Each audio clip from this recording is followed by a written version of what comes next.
요한계시록 11번째 시간입니다. 2장 8절에서 11절까지의 내용으로 피스토스라는 제목으로 은혜를 나눕니다. 요한계시록 하면 얼른 저 뒤편에 가서 뭐 이상한 생물이 뭔지 666이나 아마겟돈이 뭔지 이제 그런 걸 다루는 걸 좋아합니다. 나중에 이제 가시면 알겠지만 특별한 거 없어요. 이제 계시록은 정말 단순합니다. 종말이란 신앙 지키기 힘든 때다 그 말이고, 계시는 그럼에도 이긴다 그 약속입니다. 그러니까 두 가지 경험을 동시에 하는 것이 종말이에요. 힘들어야 하고 동시에 이겨야 합니다. 그것이 계시록의 메시지다라고 보면 되는 겁니다. 그래서 다른 어떤 그 신비한 환상들을 어떻게 해석하느냐라는 거, 이거 실은 별로 큰 의미가 없습니다. 어떻게 해석하느냐 그 풀이가 중요한 게 아니라 과연 이길 수 있느냐, 이게 중요한 거죠. 따라서 적어도 이제 앞부분에 7교회에 보내는 그 서신 안에 담겨진 우리가 승리하기를 원하시는 하나님의 그 마음에 비해서 나중에 등장하는 환상들에 대한 해석은 비교적 중요하지 않다라고 생각을 합니다. 그럼에도 많은 신자들, 특히 이제 성경에 관심을 좀 갖고 있는 사람들은 7교회를 향한 편지보다는 나중에 보여지게 될 환상에 더 많은 관심을 두고 있는 것은 사실입니다. 차차 다루어 나갈 것이지만 우리가 계시록 앞부분에 쓰여진 이 교회를 향한 서신, 이 내용에 분명한 집중을 해야 한다는 말씀을 강조해 드리고 싶습니다. 자, 오늘 서머나 교회를 향한 편지를 살펴보겠습니다. 두 번째 교회인 서머나는 여섯 번째 교회인 빌라델비아와 더불어서 제일 앞에 있는 첫 번째 교회인 에베소와 마지막에 있는 일곱 번째 교회인 라오디게아 교회에 가려져서 전혀 부각되지 않은 교회로서의 포지션에 있지만 책망이 아니라 칭찬으로 점철되는 귀한 교회다라고 말씀을 드렸습니다. 저희 교회도 오늘 묵상하는 서머나 교회처럼 돼야 될 것입니다. 저번 시간에 첫 교회가 에베소 교회였죠. 거기 등장하는 주님의 모습이 어땠습니까? 7 촛대 사이를 지나시는 모습, 성막의 성소 안에 금촛대를 거니는 그런 모습의 주님이었죠. 대제사장으로 하나님과 인간을 연결해서 우리를 향한 그분의 사랑을 다시 회복시키는 역할을 한다, 이 메시지가 있습니다. 그래서 이제 저번 시간에 에베소 교회는 처음 사랑이라는 메시지가 핵심이었지 않습니까? 자, 오늘 서머나 교회는 처음 등장하는 주님의 모습이 어떻죠? 성경에 보니까 처음이며 마지막이요 죽었다가 살아나시니가 이르시되, 그렇게 돼 있죠. 8절이 한번 보겠습니다. 8절에 서머나 교회 사자에게 편지하라. 처음이며 마지막이요 죽었다가 살아나시니가 이르시되. 그리고 이 서머나 교회의 믿음에 대한 보상은 이제 11절에 나옵니다. 둘째 사망의 해를 받지 않게 한다, 그렇게 돼 있습니다. 둘째 사망이라는 것은 첫째 사망을 염두에 둔 거죠. 첫째 사망은 뭐죠? 그냥 우리가 인간이면 다 죽는 그런 사망이고, 둘째 사망은 영원한 사망을 말하는 겁니다. 주님이 인간의 몸으로 아프게 죽으시고 하나님의 모습으로 다시 살아나신 것, 그 첫 장면인데, 그걸 통해서 십자가와 부활을 통해서 우리가 첫째 사망이 있고 난 후에 둘째 사망은 지옥이 아니라 영생의 천국으로 옮겨져 갈 약속 안에 들어간 거다, 이 내용을 말하고 있는 거예요. 그래서 이 등장하시는 주님의 모습이 죽었다가 살아나신 이라는 그 주님의 모습으로 등장하고, 마지막 서머나에 대한 보상은 둘째 사망의 해를 받지 않는 것으로 마감하고 있는 겁니다. 따라서 서머나 교회를 향한 주님의 메시지는 죽었다가 살아나신 주님이 전하는 그 말씀이니까 당연히 다시 살아난다, 반드시 살아난다, 그 약속을 주시는 것입니다. 죽었다가 다시 산다는 것은 나중에 이제 우리의 육체적인 죽음 이후의 말일 뿐만 아니라 지금 이 땅의 역사, 이 세상의 역사의 마지막 어떤 심판의 시기에도 해당되는, 거기에도 적용되는 메시지고, 동시에 지금 우리가 각자의 삶의 환경과 이 실존의 처지에도 이 일상의 삶에 고스란히 적용되는 그런 약속이기도 한다라는 것을 우리가 좀 염두에 둬야 될 필요가 있습니다. 그러니까 지금 어때요? 쓰러지고 넘어져도 또 일어나게 하신다. 자, 계시록은 뭐라고 그랬죠? 일단 아프다. 그리고 동시에 반드시 이긴다. 우리의 일상 속에서 이런 일들이 생겨진다라는 거예요. 그게 부활입니다. 쓰러지고 넘어질 일이 분명히 있다. 그러나 반드시 이긴다. 그것이 진정한 신자들의 운명이다, 그겁니다. 서머나는 몰약이란 말에서 유래한 이름입니다.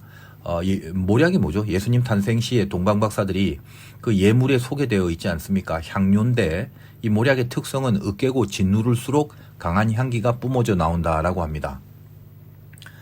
이 서머나가 항구 상업도시였는데 굉장히 유명한 그런 그 번화했던 곳이었습니다. 그런데 그래서 특히 유대인들이 많이 거주하는 곳이었지만, 그 중에 기독교를 핍박하는 유대인들이 로마 정부와 결탁해서 정치적으로 또 또는 사회적 경제적으로 그 예수 믿는 자들에게 극심한 박해와 핍박을 가해했고 이에 기독교인들의 많은 피가 뿌려진 곳으로 유명합니다. 제가 요한복음을 설교하면서 여러 번 배경에 대한 이야기를 드렸죠. 원래 로마는 유대인을 잘 다스리기 위해서 그들의 종교에 대해서 별로 이렇게 간섭을 안 했죠. 오죽하면 유대 자치지역까지 허락해주고 유대인 스스로가 결정할 수 있는 그 공회까지 허락을 했겠습니까? 그런데 문제가 로마의 네로 황제 때부터 이상해집니다. 알다시피 시를 쓴답시고 그 로마 시내에 불을 질러놓고 분위기 살벌해지니까 기독교인에게 덮어 씌우는 거죠. 그런데 이런 분위기를 무조건 로마가 나쁘고 네로가 미친 녀석이다 그렇게만 가기 전에 우리 생각을 한번 해보셔야 됩니다. 로마도 입장이 있는데 만약에 유대인들이 전부 다 예수를 메시아로 믿고 인정을 했다면 기독교에게 절대로 그렇게 할 수가 없었을 거죠. 그러니까 가만히 눈치를 보아한 즉 유대인들 특히 지도자들이 예수를 싫어하고 기독교인들을 싫어하거든요. 거기에 옳았구나 싶은 거죠. 기독교인을 박해하면 유대인들은 아마 싫어하지는 않을 거다라는 정치적 판단을 다 했던 것입니다. 우리 초대 기독교 역사에 유명한 일화가 전해집니다. 목사님들 설교 속에도 많이 등장하는 예화인데요. 주후 160년경에 초대 감독을 지냈던 폴리캅이라는 사람이 있었습니다. 서문화 교회의 장로였다고 하는데 86세의 나이로 화형 순교를 당하는데 그 세력이 있는 어떤 그 절친한 친구가 그를 구하려고 야, 너 예수를 부인해. 그 한마디만 하면 살 수 있어 라고 설득을 했지만 그가 남긴 유명한 말이 지금까지도 전해오죠. 86년간 나를 배반하지 않은 예수를 내가 배신할 수는 없다. 그리고 이제 폴리캅이 화형에 처해질 때 그 몸이 타는 그 불 안에서 그 몰약의 향기가 진하게 났다라는 그런 이야기가 전해지고 있습니다. 하여간 특별히 서머나라는 지역은 박해로 대표되는 지역이라고 보면 됩니다. 몰약이 으깨질수록 향기가 나듯이 그런 박해에도 불구하고 지금 한 1900년도 이상이 지났는데 오늘날까지 그 7교회 중에 서머나 교회만 대도시로 형성되어 있어 갖고 많은 교회들이 그 주변에 지금 세워져 있다라는 것은 의미심장한 역사의 섭리다라고 볼 수가 있을 것 같습니다. 서머나 교회를 통해서 말씀하시는 주님의 서신을 통해서 이 종말의 시대에 우리가 수없이 넘어질 상황들이 생기더라도 죽다가라도 살아날 복음의 힘을 의지하고 일어나라 라는 그 메시지를 주고 있습니다. 으깨지는 경우가 생긴다는 거예요. 그러나 으깨질 때 오히려 향이 나는 것, 이것이 이 종말의 신자의 마땅한 모습이다라는 것을 말해주고 있습니다. 이 칭찬받은 서문화의 그 영적 특징을 통해서 우리가 어떤 교훈을 붙들어야 됩니까? 이 어려울 때에 우리는 무엇을 놓치지 말아야 되는가?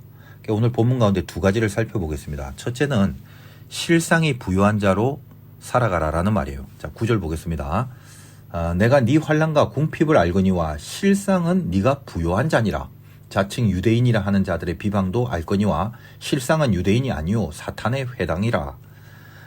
이 서머나 교회에 자칭 유대인이라 하는 자들의 비방이 있었다라고 합니다. 근데 그거는 사단의 회당이다라고 하죠. 이 사단의 회가 서머나 교회의 최대 박해 세력인데 잘 생각해보면 이방인들은 예수가 메시아로 오든 말든 별 관심도 없잖아요. 원래부터 하나님 안 믿었으니까. 그런데 가장 메시아를 기다리고 영접해야 될 그 유대인들이 오히려 메시아를 비방하고 핍박과 공격을 하는 거죠. 그 근본적인 이유가 뭐냐? 로마가 지배하는 상황에서 유대인들 중에 부유한 자들과 종교 지도자들이 로마와 결탁을 하지 않습니까?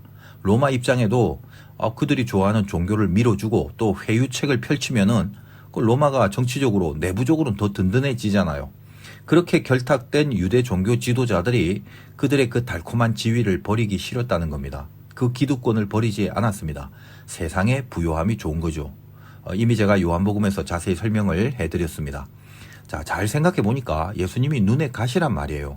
정말 메시아면 자기 기득권을 다 버려야 마땅한데 그건 못하겠다는 거죠. 그들에게는 그런 의미에서 예수가 진짜 메시아냐 아니냐 이건 별로 중요한 게 아니었습니다. 정말 메시아라고 생각을 했어도 여전히 못 박는 일에 앞장을 섰을 것이다 이 말이죠. 그럴 수가 있나요? 그들이 그래도 하나님을 믿고 구약을 믿는데 그럴 리가 있을까 싶지요. 제가 여러 번 말씀드렸습니다. 안 믿는데 뭔들 못하나요? 당시에 주님이 진짜 메시아라고 여겼을지라도 오히려 그러면 더 죽이려고 했을 거라고 말씀을 드렸습니다. 자, 오늘날은 어떨까요? 주님이 지금 다시 오셔서 오늘날 야 너희들 특히 그 지도자들 교회 지도자들 말이다. 그동안 뭐 수고했다. 자리 지키느라 이제 내가 왔으니까 책상들 다 비우고 물러가 있어라. 만약에 그러신다면 주님 다시 오는 거 준비하려고 만들어 놓은 책상인데도 그 책상에서 주님을 어떻게 다시 죽일까를 궁리하고 있을 것이 분명합니다. 그게 인간이고 서글프지만 그게 죄인이에요. 예수 안 믿는 자들이잖아요. 주님이 오시면 할 게 없어지죠, 저들이. 지금까지는 늘 분주했지 않습니까? 자, 유대 분봉왕을 딱 모셔두고 국가 조창기도에도 마음껏 열 수 있잖아요. 그러면 예수 안 믿는 로마 총독도 VIP로 딱 모시고 제사 예물 지내고 있다가 중간에 광고하면서 소개도 하고 정치적 방향에 대한 연설이나 또 기도 발표에도 이 정치인을 통해서 좀 듣기도 하고 총독 모시고 또 좋은 연설도 한번 듣고 예배 시간에, 그리고 예수 안 믿는 정치인이라도 대표급 지도자들이 모셔서 그 머리 안수도 좀 해줘야 하고 또 끝나고 기념사진도 찍어야 되고 성전 이곳저곳에 액자 해갖고 걸어둬야 되고 주보에는 또 세상 권세자들과 함께한 모습이라고 으쓱하면서 사진도 싣고 광고도 실어야 하고 참 할 일이 많았는데, 근데 주님이 오시면 그런 거 못하잖아요. 무슨 낙이 있겠습니까? 우리 한국 교회는요, 이미 언제부터 마귀가 깊이 공격을 시작했냐 하면 최태민이라는 그 샤먼이 대통령 옆에 붙어서 한국 교회의 유명한 목사들을 그 밑에 시다로 부릴 때부터입니다. 아무도 여기에 대한 지적이나 반성들 안 하죠, 교계가. 자, 그런 수뇌부들이 한국 교계를 이끈답시고 눈에 보이는 선봉에 서는 바람에 정작 주님의 진짜 종들이 있잖아요. 바알에 무릎 꿇지 않는 이름 없는 7천인 같은 진짜 종들은 이름 없이 무명의 헌신을 힘겹게 하면서 오늘날까지 하나님의 나라를 지키고 있는 겁니다. 마태복음 23장 13절에 화 있을진저 외식하는 서기관들과 바리새인들이여, 너희는 천국 문을 사람들 앞에서 닫고 너희도 들어가지 않고 들어가려 하는 자도 들어가지 못하게 하는도다. 돈과 권세가 있기만 하면 눈을 비비고 쫓아가는 지도자들이 있는 한 그 뒤를 따라가는 악한 영향력에 물들어버린 평신도들의 틀려먹은 진리성, 그거는 고쳐지지 않을 것이 분명합니다. 교회의 가장 큰 문제가 뭐죠? 예수 믿고 전혀 세상을 넘어서지 못하고 있다는 거죠. 생명의 면류관을 빼앗긴 거는 언제나 관대하고요. 세상의 면류관을 빼앗기는 건 언제나 못 참습니다. 신자들이 괴로워하는 이유가 뭐예요? 하나님을 아버지로 두고 있는데 왜 사람들이 괴로워하죠? 제가 목회하면서 목사님 요즘 내 신앙이 영적으로 너무 약해져 갖고 불안하고요. 마음이 너무 아파요. 그렇게 고백하는 사람들 많이 보질 못했어요. 기도 잘 안 돼서 밥맛이 없고 예배 잘 못 드리고 말씀 묵상 잘 못해서 잠 못 잔다는 그런 소리 제가 들어보질 못했어요. 전부 다 왜 불안하고 왜 밥맛이 없고 왜 잠이 안 옵니까? 전부 세상의 것을 확보하지 못한 것, 거기에 대한 불안 때문이거든요. 자기 신앙이 약해지거나 소멸되는 것에 대해서 진지하고 심각한 고민은 별로 없습니다. 벌써 무엇이 중요한지 그 고민의 내용만 봐도 드러나는 거거든요. 서문화 교회는 어떤가요? 못 살고 가난하고 힘없이 핍박받고 박해 가운데 살았지만 믿음을 버리지 않고 살아간다는 겁니다. 그들에게 중요한 건 믿음이었죠. 환난과 궁핍, 그거요 주님이 다 아신다라고 합니다. 구절에 그렇게 되어 있지 않습니까? 네 환난과 네 궁핍을 내가 안다. 얼마나 힘이 됩니까? 그런데 그 환난과 궁핍에서 여전한 믿음을 지키는 그것, 모든 그 부조리함에도 믿음을 포기하지 않는 것, 그것이 진정한 풍요, 실상이 부유하다라는 게 그런 의미다라는 거예요. 종말에 가난이 오고 질병이 오고 모든 것이 계속 힘들어지는 경우가 올 수 있습니다. 근데 그때 무너지지 않는 거, 이것이 서문화라는 거예요. 으깨지면 분명히 아플 건데 그럴수록 향기가 더해지는 그 영성, 그것이 서문화 교회였단 말입니다. 우리 인생은 간증이죠. 하나님의 아버지신데 왜 간증이 없겠습니까? 간증엔 두 가지 종류가 있어요. 그냥 간증이 있고 영광스러운 간증이 있어요. 하나님이 우리에게 환난과 궁핍 자체를 벗어나게 해주실 수도 있습니다. 그렇다면 그건 그냥 간증이죠. 그것도 참 귀해요. 그러나 환난과 궁핍 중이 여전한데, 근데 여전히 믿음을 지켜낸다면 그거는 영광스러운 간증이라고 하는 겁니다. 그거는 하나님도 귀하게 여기세요. 여러분 부자가 되고 싶죠? 아니라면 몰라도 맞다고 해서 그 잘못된 건 아닙니다. 그러나 먼저예요. 늘 먼저. 그 먼저의 부분을 놓치면 안 됩니다. 우리가 먼저 해야 될 거는 실상의 부요함을 노려야 됩니다. 우리에게 오늘 말씀을 통해서 뭐라고 하십니까? 9절에 실상은 네가 부요한 자라. 우리가 주님께 이런 말을 듣고 싶다는 그 로망을 좀 가지셨으면 좋겠어요. 믿음의 진짜 성부는 비, 창수, 바람이라고 그랬죠. 그러면 인생 두 가지뿐입니다. 맞고 쓰러지느냐, 딛고 올라서느냐. 같은 사건의 시각이 두 개죠. 늘 그렇습니다. 비와 바람과 창수 속에 누가 쓰러진 자리가 혹은 어떤 사람이 쓰러진 자리가 그 사람이 누구라 할지라도 우리가 하나님 안에서 살아가는 예수 믿는 사람이라 할지라도 이 종말의 시대에 항상 비와 창수와 바람은 우리로 하여금 힘겹게 합니다. 그럼 뭐죠? 맞고 쓰러지느냐 딛고 올라서느냐 둘 중에 하나라고 그랬어요. 그 쓰러진 자리를 하나님도 보고 마귀도 봅니다. 하나님은 그걸 딛고 올라설 기회로 바라보시고 마귀는 쓰러져 일어나지 못할 절망으로 바라봅니다. 누구의 눈으로 보느냐 거기에 달려있는 거죠. 나의 쓰러짐을 나는 누구의 눈으로 볼 것이냐. 하나님 안에 있으면 그분의 시선이 나의 시선이 되는 거거든요. 으깨지고 있을 때 아파도 향기가 나옵니다. 그게 서문화죠. 여러분이 향기를 바라는 것에 가치와 목표와 기쁨과 바람을 가지셔야 돼요. 으깨지는 아픔보다는 향기를 바라겠다라는 소망이 더 세야 됩니다. 으깬 향기가 진동하는 그런 인생, 그것이 실상이 부유한 인생이거든요. 정말 부유한 인생이 되시길 바라요. 두 번째, 죽도록 충성하라는 겁니다. 오늘 제목이 피스토스인데 헬라어로 충성이란 단어예요. 근데 믿음이란 단어는 피스티스라고 해요. 거의 비슷하죠, 발음이. 믿음과 충성이 별개의 것이 아니란 말입니다. 피스티스, 피스토스. 그렇죠. 충성스럽다라는 걸 영어로 페이스펄이라고 하는데 페이스가 믿음이고 펄이라는 건 이게 흘러넘치는 그런 의미를 갖고 있는 형용사 전미어입니다. 그러므로 충성이라는 건 페이스펄, 믿음이 흘러넘칠 때 가능해지는 걸 말합니다. 이 충성이란 한자가 더 의미가 심장하죠. 여러 번 말씀드렸습니다. 충성 충자는 가운데 중자 밑에 마음심이 있고 이룰 성자, 그는 말씀 언변에 이룰 성이 돼 있는 거죠. 결국 충성이 뭐죠? 마음 중심에 하나님의 말씀을 이루는 거. 그것이 충성의 원래 의미라고 했습니다. 자, 그런데 오늘 말씀해 보니까 그냥 충성이 아니라 죽도록 충성하래요. 죽도록이란 말을 왜 붙입니까? 할 수 없을 것 같은 상황 안에서 충성하려니까 죽도록이죠. 마귀가 종말의 때에 그런 상황을 우리에게 준다는 겁니다. 우리 중에 누구라도 말씀 따르고 싶지 않은 사람은 없습니다. 다 말씀 따르고 싶죠. 은혜를 받았으면. 그러나 힘든 고난이 오게 된다는 것을 인식하고 있어야죠. 우리 일상 중에 극명히 드러나는 게 뭐죠?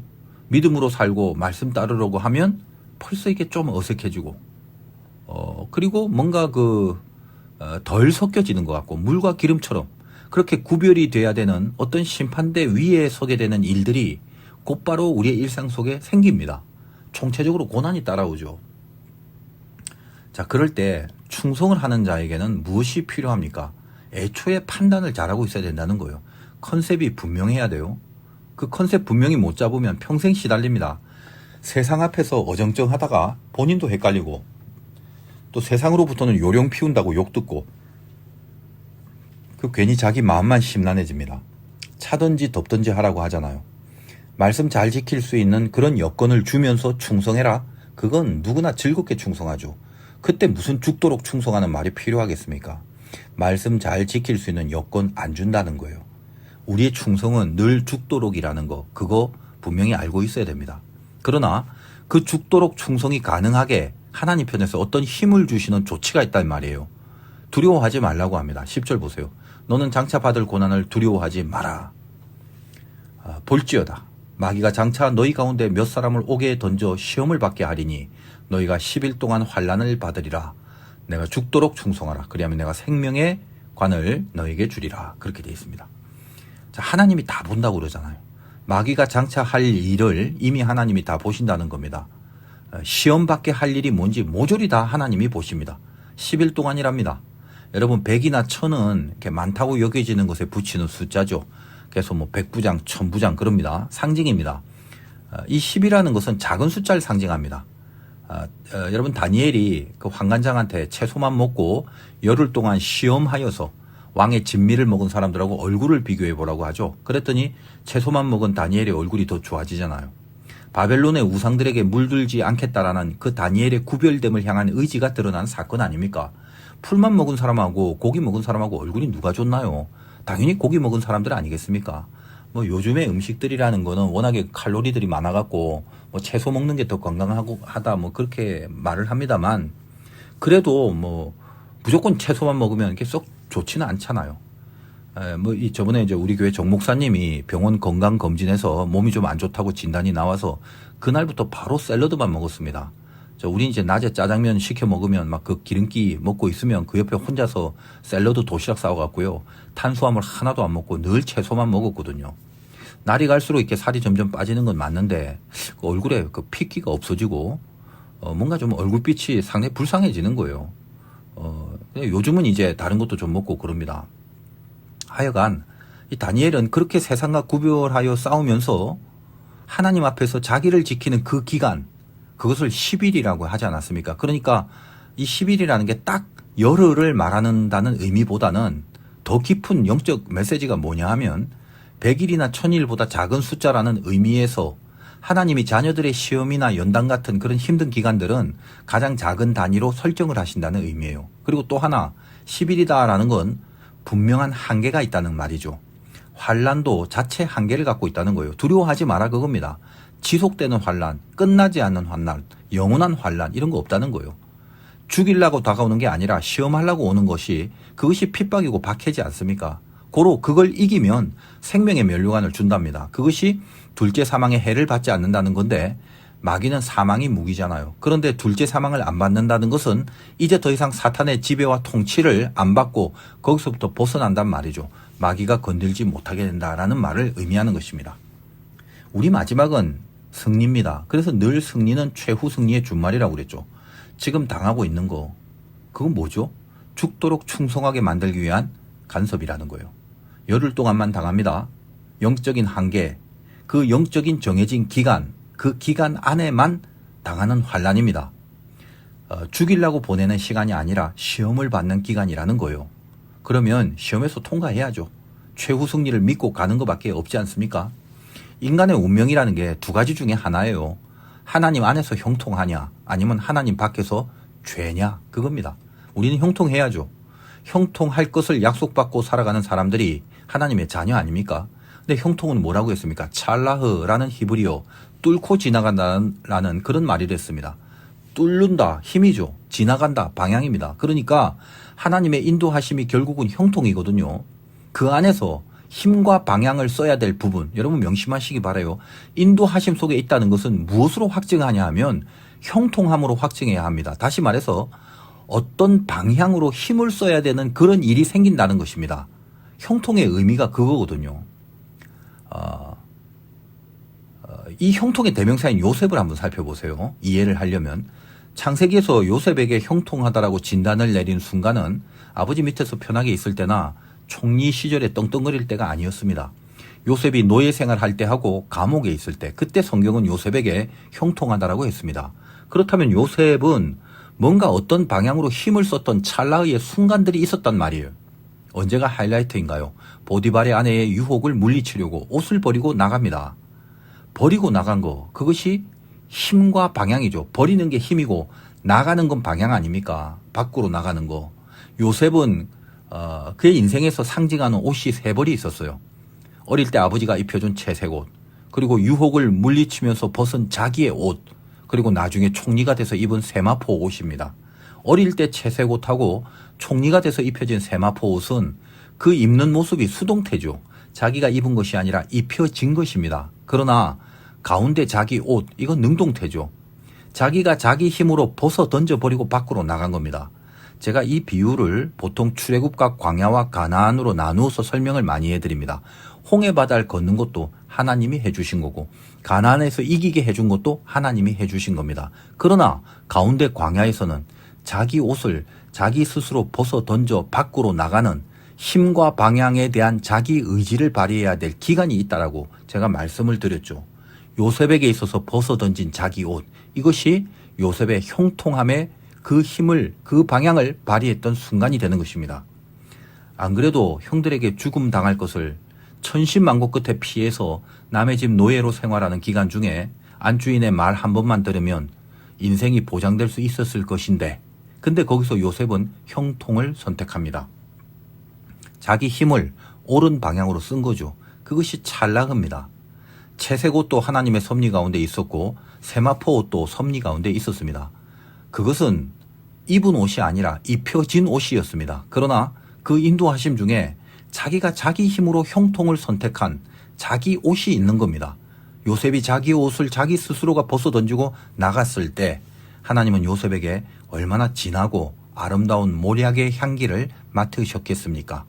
여러분 생각해 봅니다. 그것을 충성이라고 합니다. 이 종말의 시대에 우리가 으깨질수록 향기를 바라기를 원하시는 하나님의 마음이 있습니다. 우리는 처음부터 끝까지 최후 승리의 보장을 받고 지금도 여전히 형통한 길로 인도하심을 받고 있는 중입니다. 그러나 우리가 필요한 것이 무엇입니까? 오늘 말씀 가운데 서문화 교회가 칭찬받고 또 서문화 교회를 통하여 우리가 교훈받아야 될 내용이 있었지 않습니까? 어떤 거였습니까?